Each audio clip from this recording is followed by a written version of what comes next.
Hello, welcome to Animal Audit Corner, where I bring you the latest Scientology and cult related news. Today, I'm going to be doing Scientology versus the Mafia. I will be doing a compare and contrast and tell you what's the difference between those two identities. Because there are people that came out of Scientology and the advocates who were never in say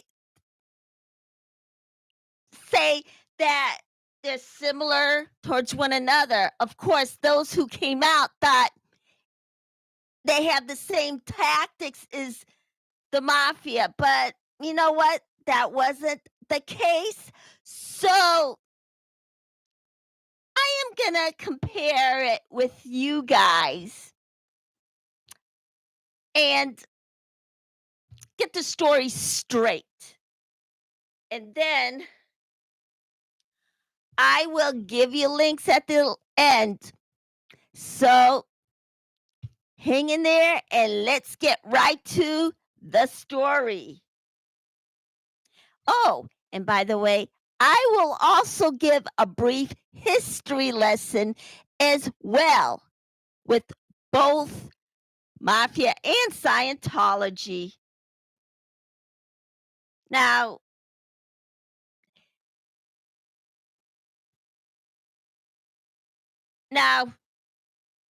would David Miscavige be like Paul Castellano? Well, you know what? We're going to find out right now. Costa Nostra existed since 1861 in Sicily, a small island in Italy. Even though Scientology is one of the youngest criminal organizations claiming to be a religion, didn't really date that far back. Now, both are criminal organizations and both are similar to one another, but operate differently. Everybody got it mixed up when they were comparing the two. Even I got it mixed up a little bit. Here is the information on both criminal organizations. Let's get right down to it, like I mentioned. The first historical records of Mafia dates back to the lemon groves of Sicily in 1861, where a group of men referred to themselves as the Mafia that back then served the aristocrats at that time. Then around 1920, Costa Nostra reached its height where everybody in the organization thought there were weaknesses in that group. When that term was used in that group, when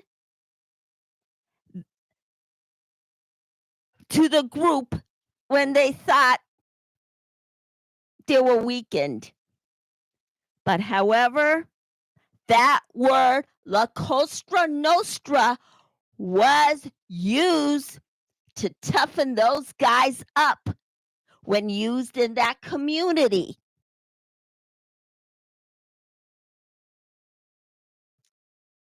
When in that community, when they use their power to accept that kind of status, they would toughen right up. And the first person that would use it is Giuseppe Joe the Boss Massera. He would be the boss in the Genovese family between 1922 and 1931. He reached his end when he was killed by Lucky Luciano. He would go on to create the Crime Commission in 1931 with Maya Lancey and Benjamin Siegel, as everybody would know as Bugsy Siegel. Scientology, of course, next, Scientology was founded by L. Ron Hubbard, who created Dianetics in the 1950s. Then 4 years later, he opened the Church of Scientology.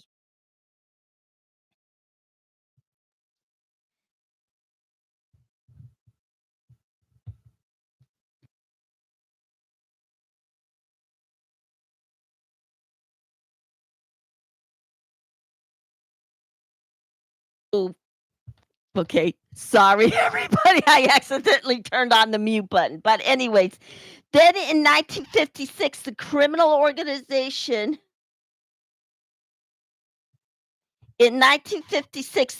organization received tax-exempt status.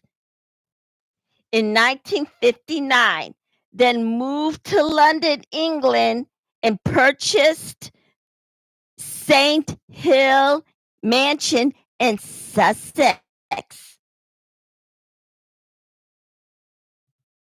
Then 8 years later, he had directed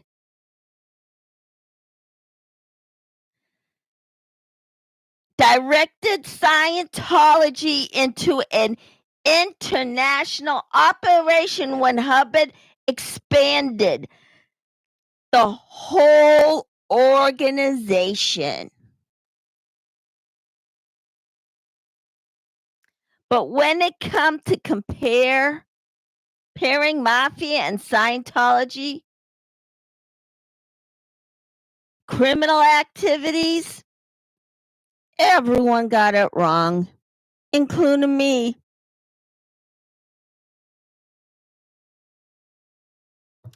When I got it wrong, I thought Scientology was nothing like the Mafia by the actions that Scientology was taking, which I thought wasn't accurate at all.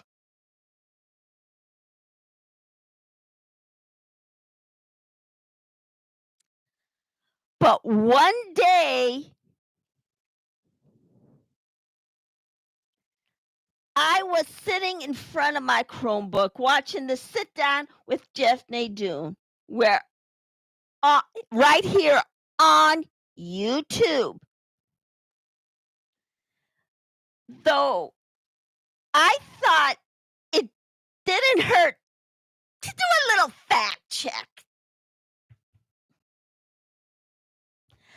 I asked him if Mafia is similar to the cult, and he told me that yes, they were, since the cult guru and the Mafia boss would be similar because they are seen as gods. Go figure, huh? So I had to admit that I was wrong. Now, you guys in the former Scientology, and some of you who weren't in Scientology, thought that you got it right when in fact you didn't get it right. So, all you viewers, this is where they got it wrong. First of all, In the mafia, you are not allowed to put your hands on another made man. The boss is supposed to be telling the new members that when they enter, when they take the blood oath.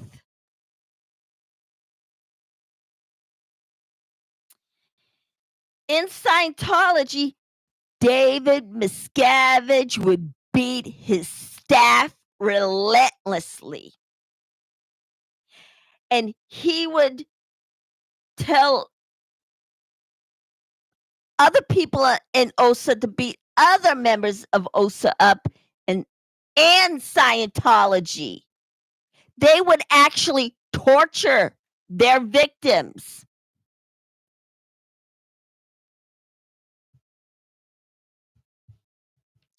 They can't do that in Cosa Nostra. You can't do that without reaching your demise.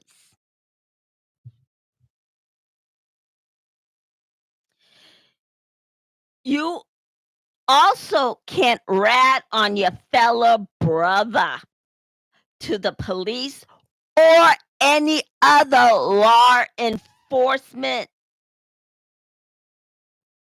official. And you are definitely not allowed to have them, you're not allowed to hang around them at all. Or have fundraisers for them. And Scientology does all that. You can't draw attention to yourself when you are in the mob. You are supposed to keep a low profile. Scientology doesn't know how to keep a low profile. They just draw attention to themselves. And Scientology does that all the time.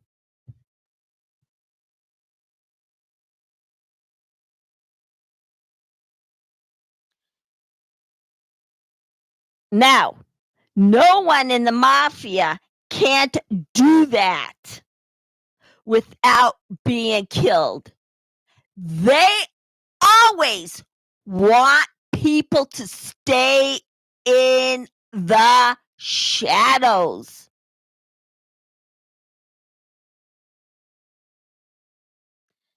Not only that, when all the main men steal, they can only steal outside of the walls of the mafia. Now, when they steal, they're supposed to steal from businesses like stores, mom and pop shops, which is not found as much anymore, and it shrunk a bit. Or restaurants and gas stations. After they have to take it back to the boss.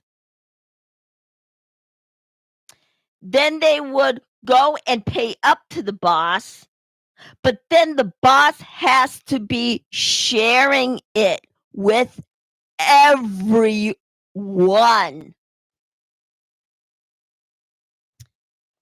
The boss cannot be sitting on it or be stingy about paying anybody either. If he does that, he would be thrown in the back of a car with bullets riddled into him. And then lastly, they would shove cash into his mouth, which resembles greed.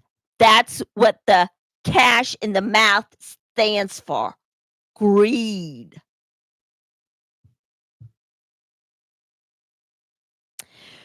When that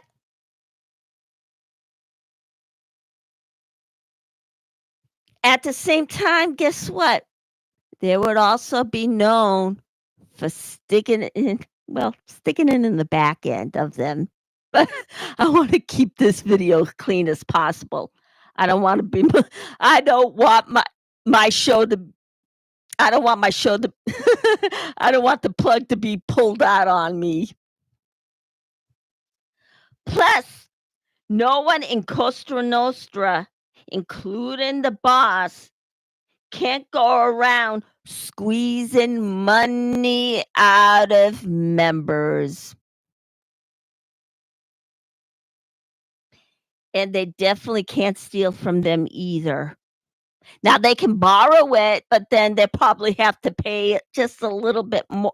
I mean, a little they might have interest on that, and they don't bend rules when it comes to that either. Scientology and David Miscavige does that all the time. They would squeeze money out of people in their they would squeeze money out of their members relentlessly.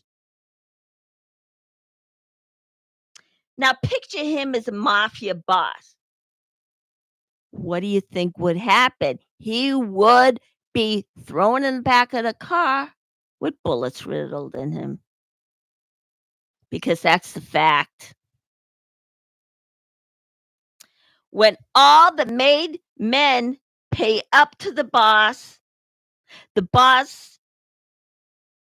has to split it with everybody. The crime commission gets their share. The underboss gets their share, and so do the couples. They would split it up with whatever the soldiers bring in. Only difference is the soldiers would not be paid as much. So they would have to go out and make more rackets to turn a profit.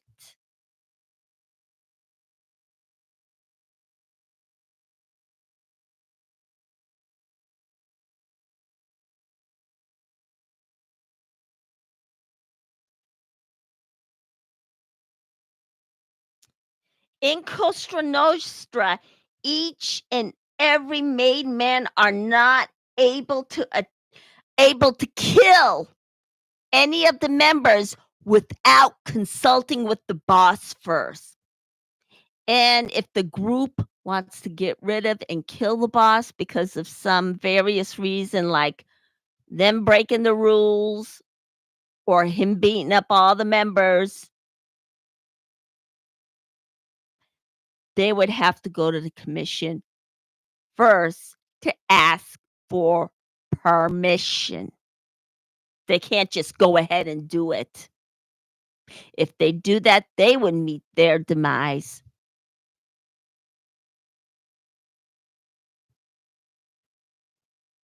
They,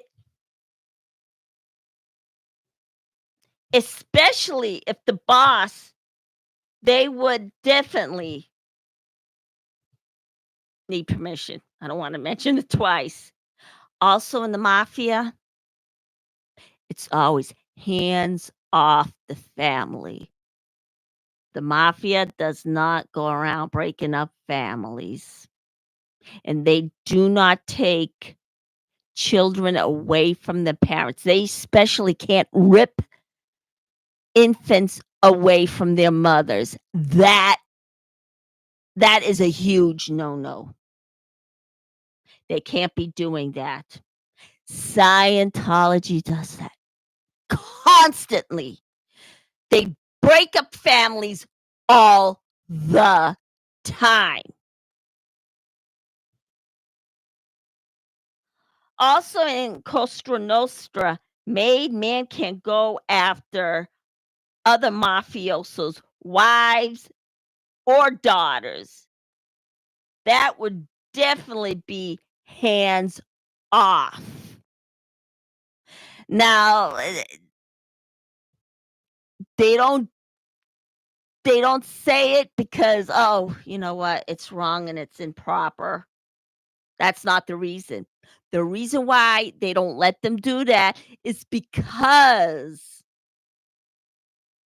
they would feel that they won't be making any money and that there'll be no profits coming in, the revenue would be down. That's why they don't let them do it.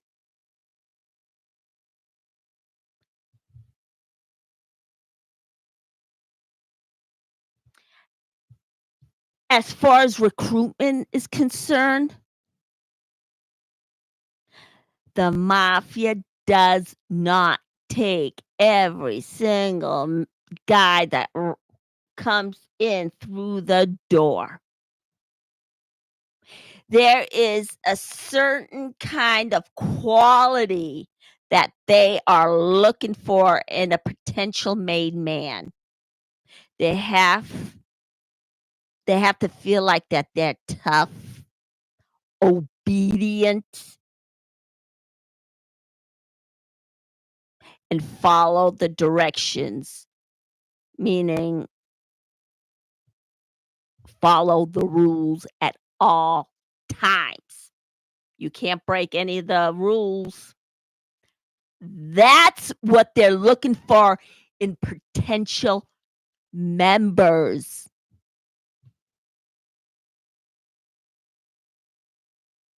And they also have to prove their loyalty by going out and making the kill, although that might have changed a little.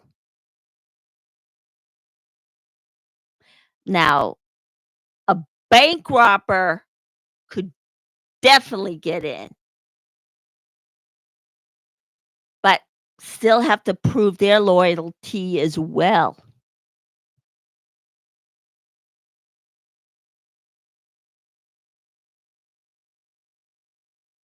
Now, they don't have wait, and in Scientology, they just take anyone that comes in off the street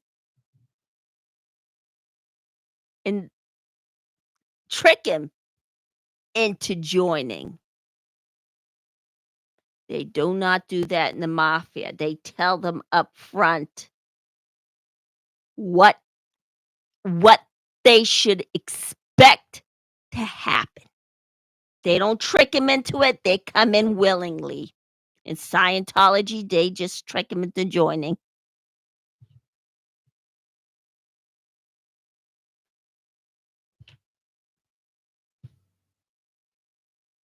Now, they don't really have women in the mafia in the United States, but in Italy, the made men down there, they have their wives and girlfriends perform rackets all the time. They have them go out and do jobs for them. But here in the United States, they might have women popping up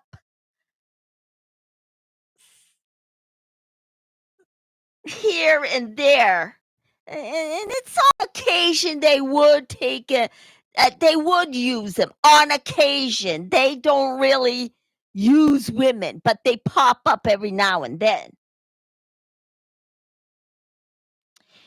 In one case,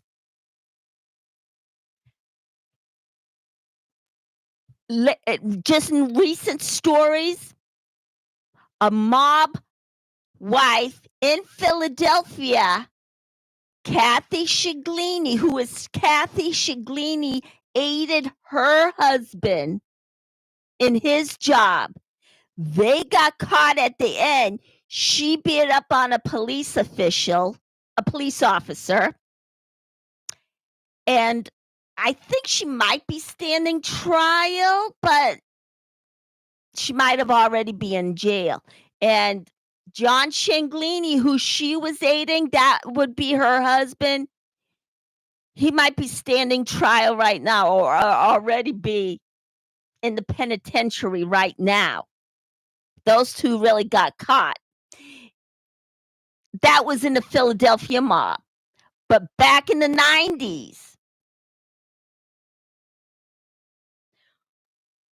in Philadelphia, a mob wife,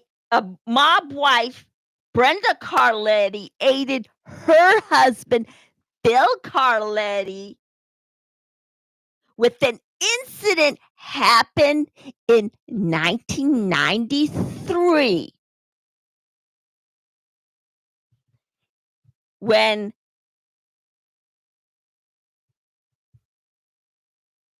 in a drive-by shooting where he pulled up his car and shot their two victims. Well, his two victims. Well, really, he had an accomplice. I'll get to that in a second.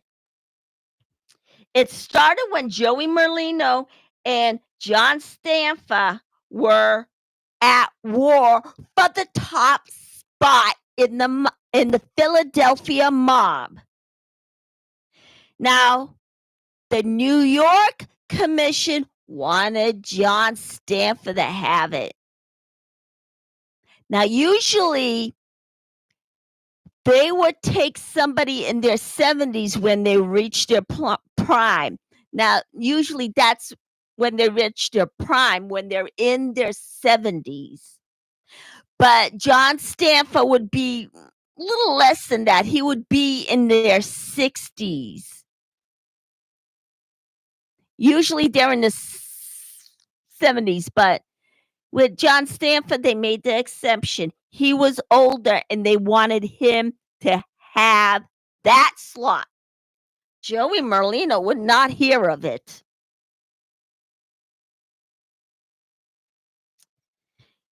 There was an incident where Merlino and his underboss, Michael Shinglini, was walking down the street and a car would pull up beside them. They both got shot. Michael instantly died, where Joey Merlino survived the shooting.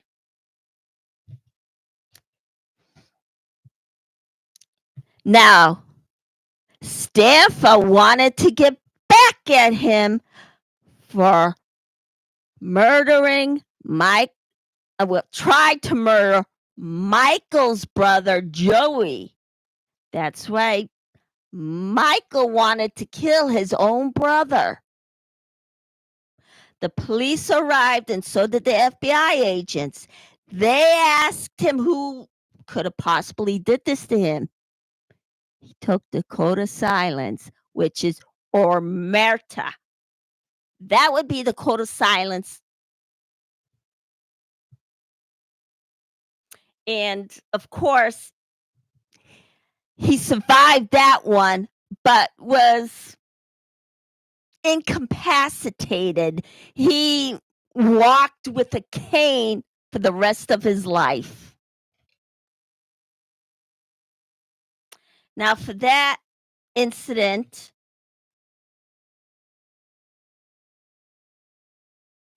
Brenda Carletti would actually aid her husband by reporting the car stolen. She would drive it to an undisclosed location and then torched the car. Then later, the police would recover the car at a back alley.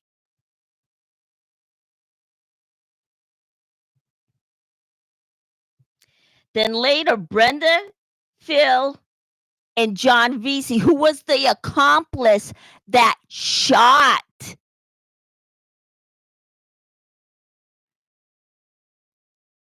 Michael. So, Brenda, Phil, and John Vesey made a plea bargain with the prosecutor and testify against John Stanfa for sending both Phil Carletti and John Vesey to murder both Joey and Michael.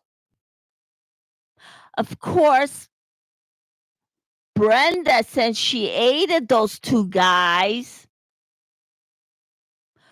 would serve some time, get some disciplinary action against her.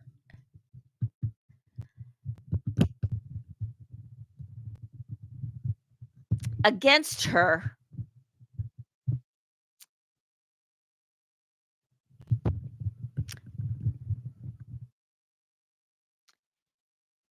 Of course, John Stanfa was found guilty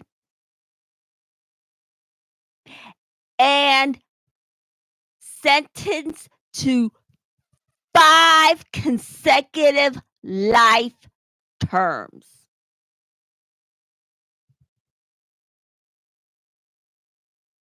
And that was the example of a couple of women popping up here and there.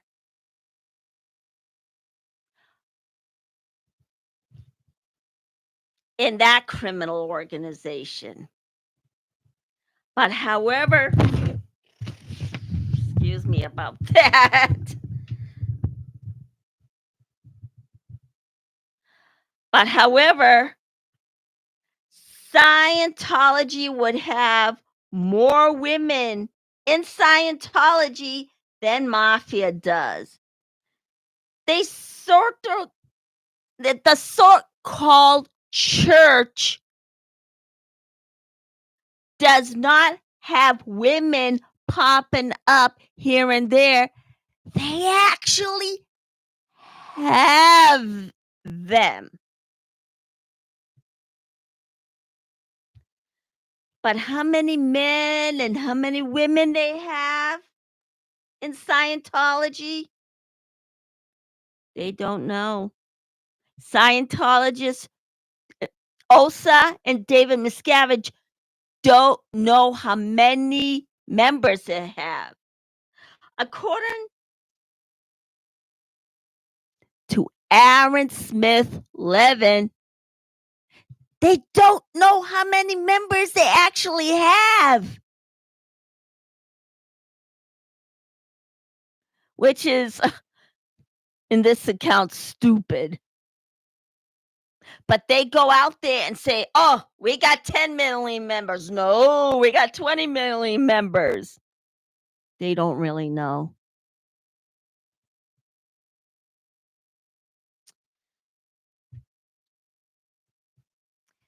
But are women being treated equally to men? According to critics who really know,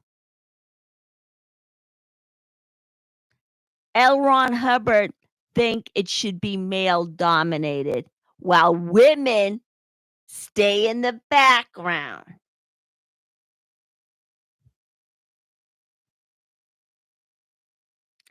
Now, Scientology has loud investigations. They would attack, harass, and intimidate their victims.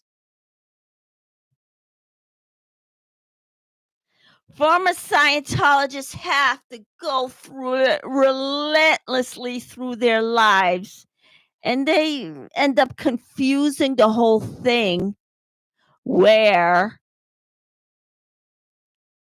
they think, you know what, these guys are behaving like the mafia. They're using mafia-like tactics. In reality, they're not. They are using Scientology-like tactics. Mafia don't use tactics like those.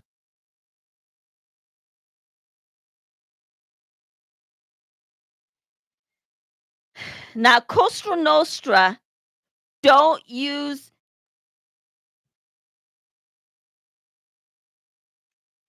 loud investigations at all. They are more subtle than Scientology. If Mafia wanted to go after their enemies, they would go after them, after former members, and shoot them. Usually, it would be in the back of the head, or take him to an undisclosed location and kill them there. Or in this or they can have a drive-up shoot and shoot them and just leave. They don't stick around, they take off. Do they survive the attack?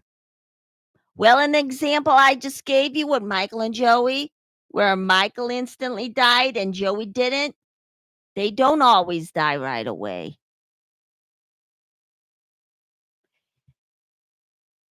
Now, if they break the rules, then that's it.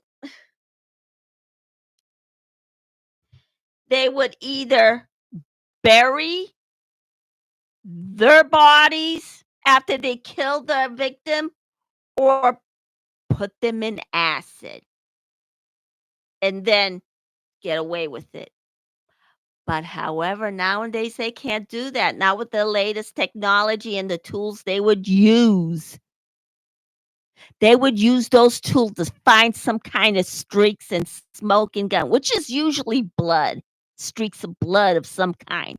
But then they would find DNA that would have not only the victim's identity, but their killer's identity.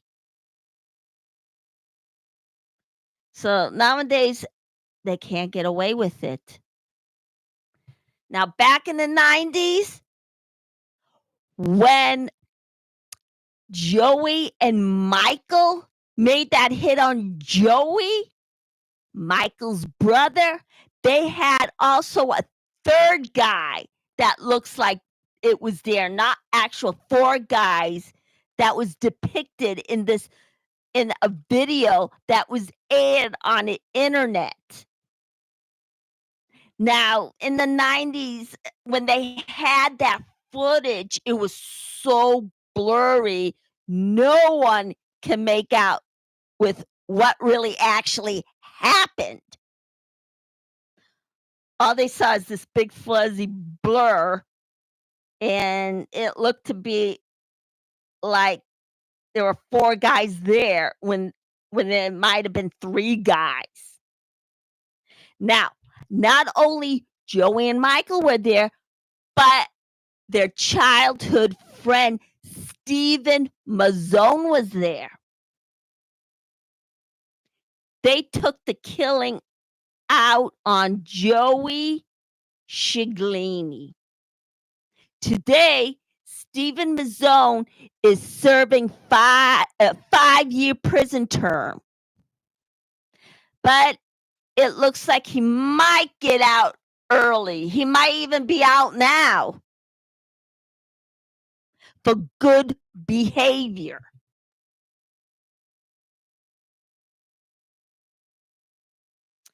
And usually they don't kill any innocent victims. They just don't. They only kill each other. And they would use the killing as a last resort.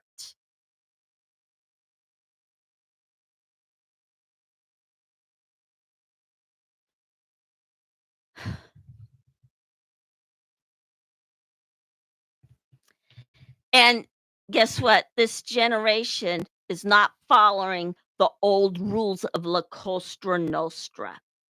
They're just doing whatever it is they want when it comes to getting rid of their victims by killing them. They just don't want to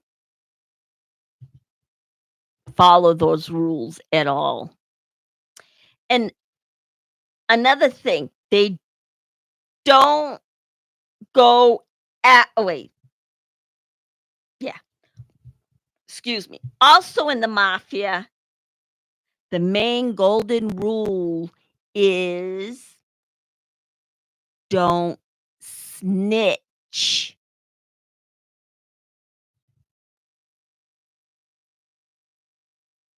To law enforcement. They have they can't have fundraisers for them either. That is forbidden in the mob.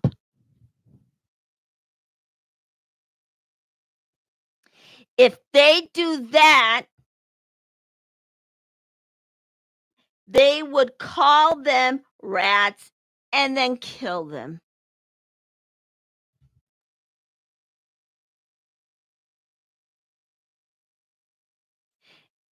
And of course, when the former mafiosos or mafia members, whatever they want to call themselves, testify, they have to go into the witness protection program.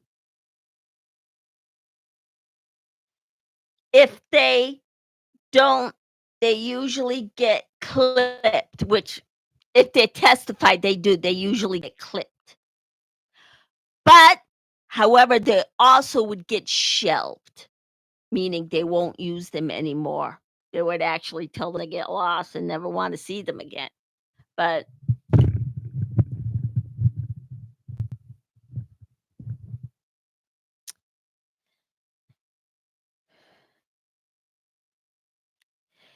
they don't do any business with law enforcement. And they don't want to have anything to do with them. Scientology does nothing but rat on each other. They have a snitch culture within Scientology.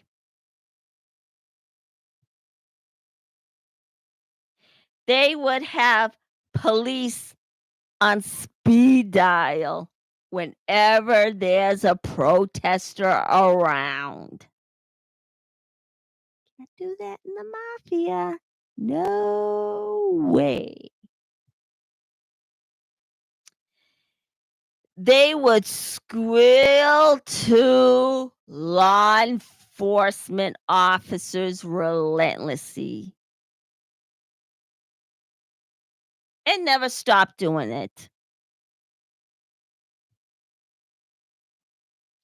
Not only that, Scientology always have to fill out a knowledge report whenever they see or hear anything. If they don't, they would get in trouble. That's what kind of snitch culture they will have.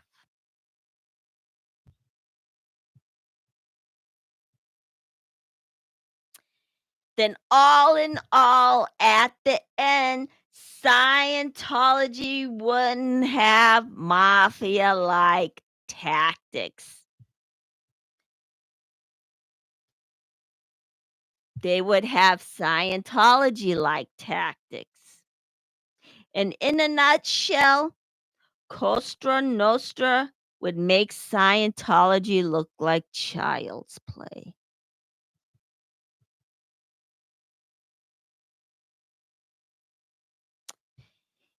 Even though they are both criminal organizations and both are similar since they are seen as gods, they would operate differently. But ultimately, when the mob wants to show their authority, they will use La Cosa Nostra, which would mean this thing. Now, everyone in the former Scientology in the former Scientologists got it wrong and got everything mixed up. They were so confused. between Costa Nostra and Scientology. I even got it wrong. When it came to criminal activities. Well, I got it wrong when I thought they weren't nothing like them. But in fact, they were seen upon as gods. That's where I got it wrong. Now, the ones in former Scientology world and the advocates that were never in, they got all the criminal activity mixed up. They actually don't know how they operate. One of them actually got a little bit right, but was off anyway. I'm not going to mention any names because they have so much infighting going on between one another that it's getting a little bit not out of hand, but annoying.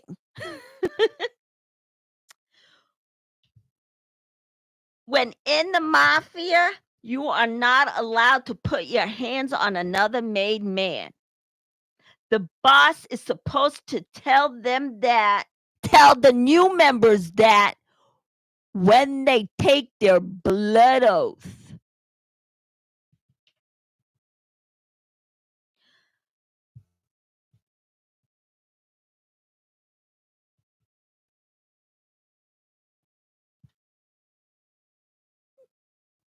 Also in the mafia, the main golden rule is don't snitch, especially to law enforcement. So the mob don't let guys like Miscavige run around loose at the end.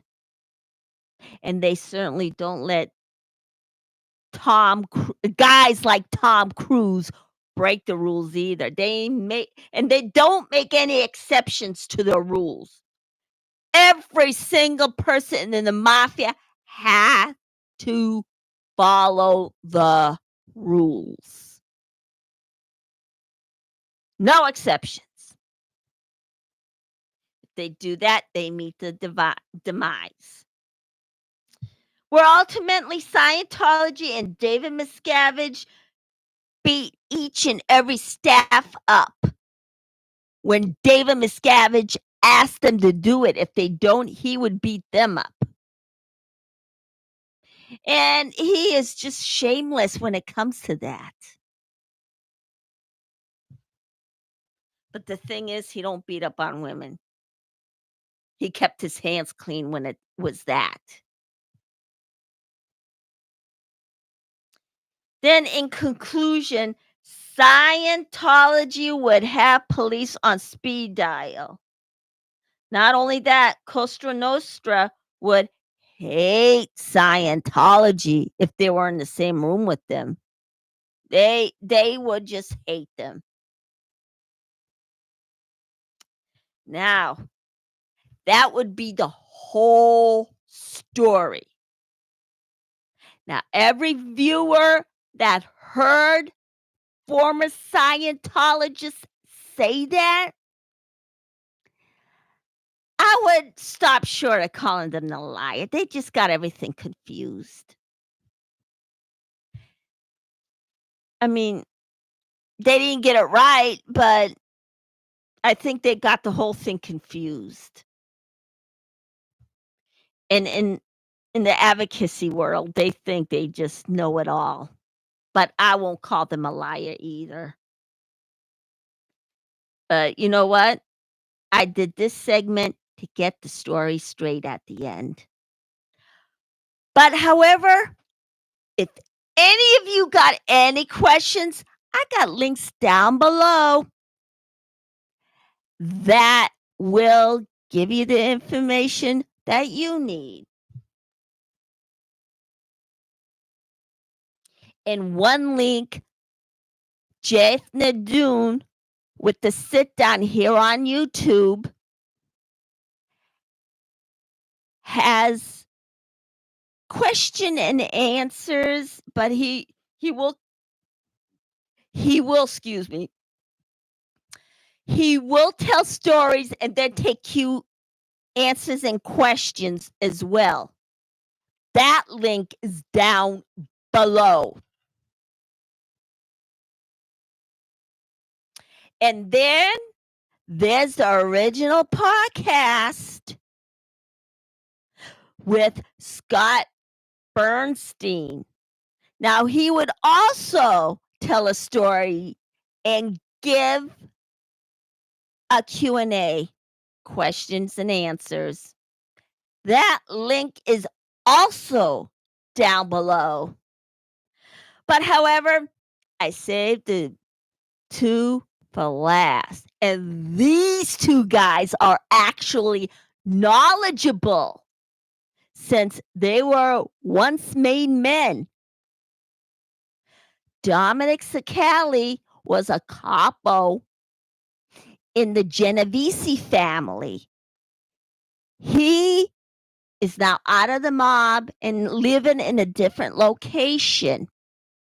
But it looks like he did serve a prison term before being released. He is living in an unclosed location. He also has a link down below. He would also tell stories and give a Q&A at the end. And last but not least, our favorite mafioso who went from made man to holy man. He was also a capo in the Colombo family. He is also here on YouTube. He reached 1 million viewers. He also has a business of his own. Well, so does Dominic Sicali. But he is a successful businessman and storyteller right here on YouTube. He would tell stories and use issues. Usually it's with politics. But if you're really not on the same boat, don't make the same mistake I did. I mean, I didn't realize it, but I was actually fighting with him when he actually took sides with Trump. But I should have just played it cool and just left and went back when he wasn't talking about politics. But you know what? If you're not on the same page with as he is, you can click out. He'll understand. And then go back when he's not talking about politics. Now, tomorrow, I got a treat for you. Now, since this is a vegan show, even though I don't really talk about my vegetarian or a little bit vegan status,